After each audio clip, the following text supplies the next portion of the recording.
Halo semuanya, selamat datang lagi di sesi bedah materi kita kali ini. Gini, kita kan sering banget ngomongin soal peluncuran roket yang keren-keren, orbit satelit, atau eksplorasi galaksi yang bikin takjub. Tapi, hari ini kita bakal ngebahas topik yang ya mungkin agak tabu, tapi jujur aja ini super menarik dan jarang diomongin secara blak-blakan.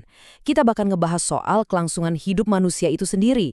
Lebih tepatnya soal intimasi dan reproduksi manusia di lingkungan luar angkasa. Gimana coba cara kerjanya? Secara biologi mungkin nggak sih? Nah, ayo kita bedah bareng-bareng lewat data yang udah kita kumpulin hari ini. Coba perhatiin gambar ini. Latar belakang luar angkasa yang luas, terus ada sel sperma yang melayang-layang bebas gitu aja. Visual ini benar-benar provokatif dan langsung nangkep inti dari apa yang mau kita bahas kan? Ini bawa kita ke pertanyaan utamanya. Apa yang sebenarnya terjadi kalau manusia ngelakuin itu di luar angkasa? Jangan salah, ini tuh bukan sekedar bahan candaan atau plot film fiksi ilmiah aja loh. Ini pertanyaan sains yang super serius. Kalau kita benar-benar mau jadi spesies antar planet yang punya koloni di luar bumi, kita mutlak harus tahu gimana siklus hidup ini bisa dimulai dan bertahan di tempat yang sama sekali nggak dirancang buat biologi kita. Oke, mari kita mulai ngebahas soal realitas fisiknya. Gimana sih mikrogravitasi di Stasiun Luar Angkasa Internasional itu mengubah segalanya? Buat ngebayangin seberapa kompleksnya situasi ini, coba deh kamu bayangin lagi ada di dalam Stasiun Luar Angkasa Internasional atau ISS. Lingkungan di sana itu disebut mikrogravitasi. Kalau di bumi, gravitasi kan langsung narik kita ke bawah ya, ngasih tahu reseptor tubuh kita mana atas dan mana bawah secara instan. Kita juga jadi punya pijakan. Tapi di luar angkasa, berdasarkan data kita, tubuh manusia itu benar-benar nggak punya arah. Bayangin aja kekacauan fisiknya. Hukum aksi reaksi Newton jadi masalah gede di sini.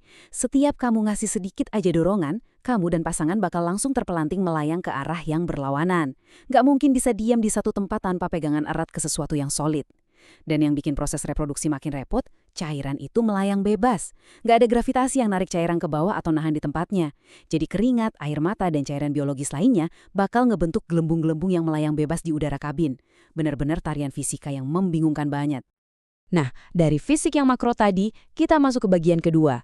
Kita lihat kekacauan di tingkat mikro, yaitu mekanika biologisnya. Yang benar-benar menarik buat kita perhatiin di sini adalah gimana rapuhnya biologi kita terhadap perubahan lingkungan, bahkan sampai ke tingkat seluler. Ada satu detail spesifik yang mengejutkan banget. Sperma ternyata bergerak jauh lebih acak. Kalau di bumi, sel sperma itu kayak punya sistem navigasi internal, berenang lurus ke tujuan menuju sel telur.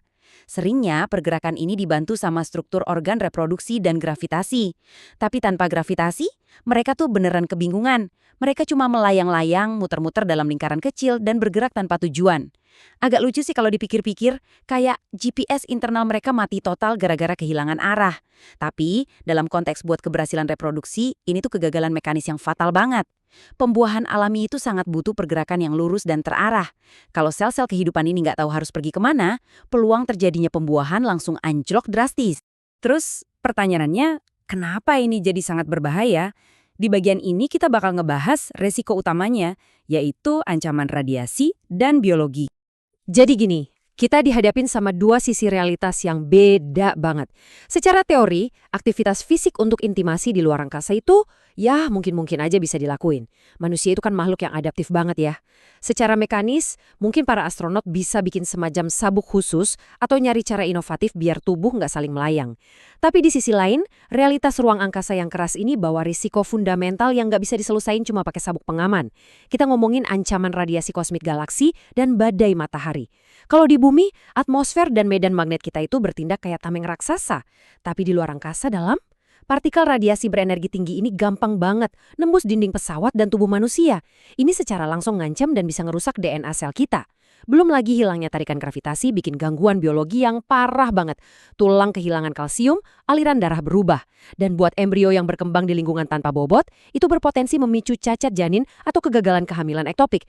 Intinya, mengandung di luar angkasa itu bawa ancaman mutasi biologis yang risikonya terlalu besar buat ditanggung.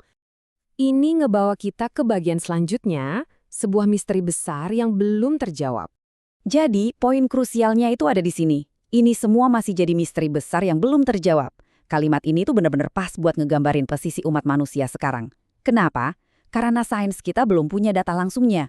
Stasiun Luar Angkasa Internasional, tempat di mana kita ngelakuin sebagian besar eksperimen gravitasi nol, itu lokasinya masih di orbit bumi rendah. Jadi di sana, para astronot sebenarnya masih lumayan terlindungi sama medan magnet bumi.